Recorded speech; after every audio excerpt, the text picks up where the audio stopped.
Hello guys, welcome to Top Anime Sensei. This video is the continuation video after all for a game. So if you have not watched it, then please watch it. The link is in the description. So without any further delay, let's start. But before we start, please like, subscribe and press the bell icon for more updates. The answer I got was even more surprising than the one before.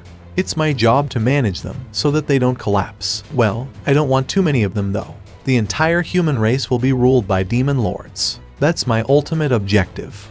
That must have been the game guy was talking about. When he has complete control over humanity, victory is his.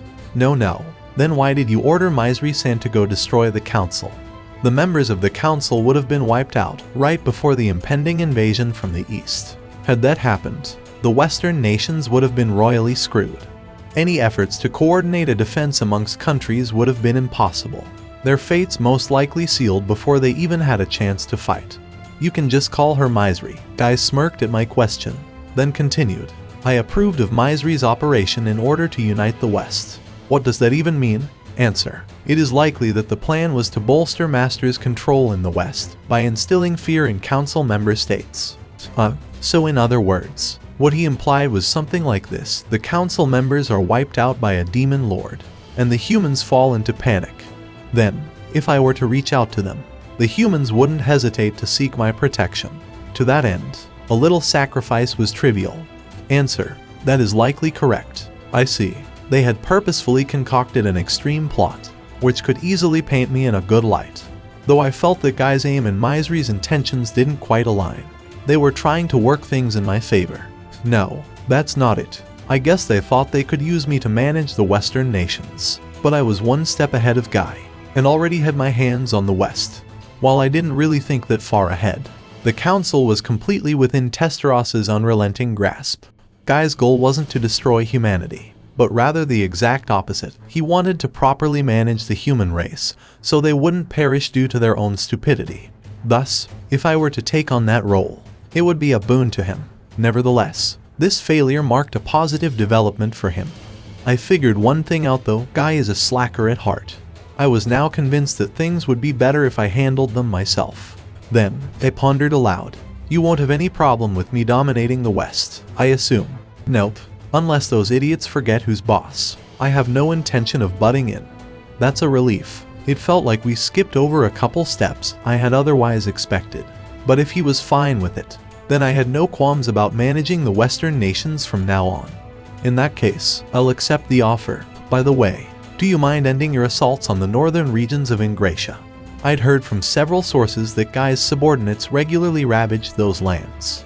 That area had been under the protection of Razul until he met his demise at Xion's determined hands. Since it was an emergency at the time, Saurian's emperor, Elmesia, dispatched the Magus to subdue them. It would be out of character to thank her for it, but it was also a little too convenient for me to ask her a favor like that again. As long as I was in charge of the Western nations, I'd have to shoulder the burden of defending them, which entailed hefty defense expenditures. I'd really like to avoid that, and fighters of Razul's caliber were few and far between to begin with. Please be at ease, those chores can all be left to Testarossa, Diablo reassured me with a smirk, as if he had solved all my worries. Yeah, that's right, Guy interjected before I could even ask if that was okay. Those guys would need a place to unwind from time to time, so just leave them to their own devices. Even Guy agreed with what Diablo suggested. In that moment, I knew that a normie like me would never understand what went through a demon's head. As Diablo had recommended, I decided to hand the demons off to Testarossa, and because I took Guy at his word, I judged there wouldn't be any disagreements about it. This was how I cemented my hegemony over the West, but it wasn't over just yet. Alright, Rimuru, can I leave the matter regarding the Eastern Empire to you then? Prompted by Luminous' question, I suddenly remembered that little problem again. When you say the Empire is making a move, do you mean they're taking military action? I ventured to confirm it for myself, and Guy nodded as if it were obvious. I've heard the Empire has been conducting a number of military exercises recently. Hinata added, there's been a lot of talk about it at the council as well. The fact that she was aware of the situation suggested that she probably had a plan in mind. As for me, I was rather skeptical about whether an invasion from the Empire was truly feasible. I had deliberated over the 3 possible routes of invasion, and deemed them far too arduous and unrealistic to assault. Apart from the vast losses they would incur, the Empire stood to gain little if they ultimately decided to conquer the West, ending in a Pyrrhic victory. A war of aggression was, after all, waged for profit. Prosperous countries became promising targets for those who had no food to eat, no resources to use, nor any space to live. If those problems could be solved, then there was no real reason for bloodshed. However, it came as no surprise that this was not an easy problem to solve. There was no reason for a rich country to make sacrifices for a poor country, and if they were demanded to do so as a matter of course, it would definitely cause disputes among other nations. That was why affluent countries also held armies for self-defense. It was important for them to dissuade aggressors with the guarantee of a heavy cost for victory. Should the blood they spill outweigh the potential gains they would make, then only a fool would resort to war. Even so, they still wanted to wage war. The reason for that was, answer, they are likely confident in their odds of victory. Is there no other possible explanation? Since I'd taken control of the council, it was inconceivable for there to be an insider. But if there were one, they might have developed some new technology or devised some outlandish tactics, or perhaps they possessed some kind of trump card. Hinata, I know, you're wondering about the structure of the Dwarven Kingdom that you requested me to evaluate before, right?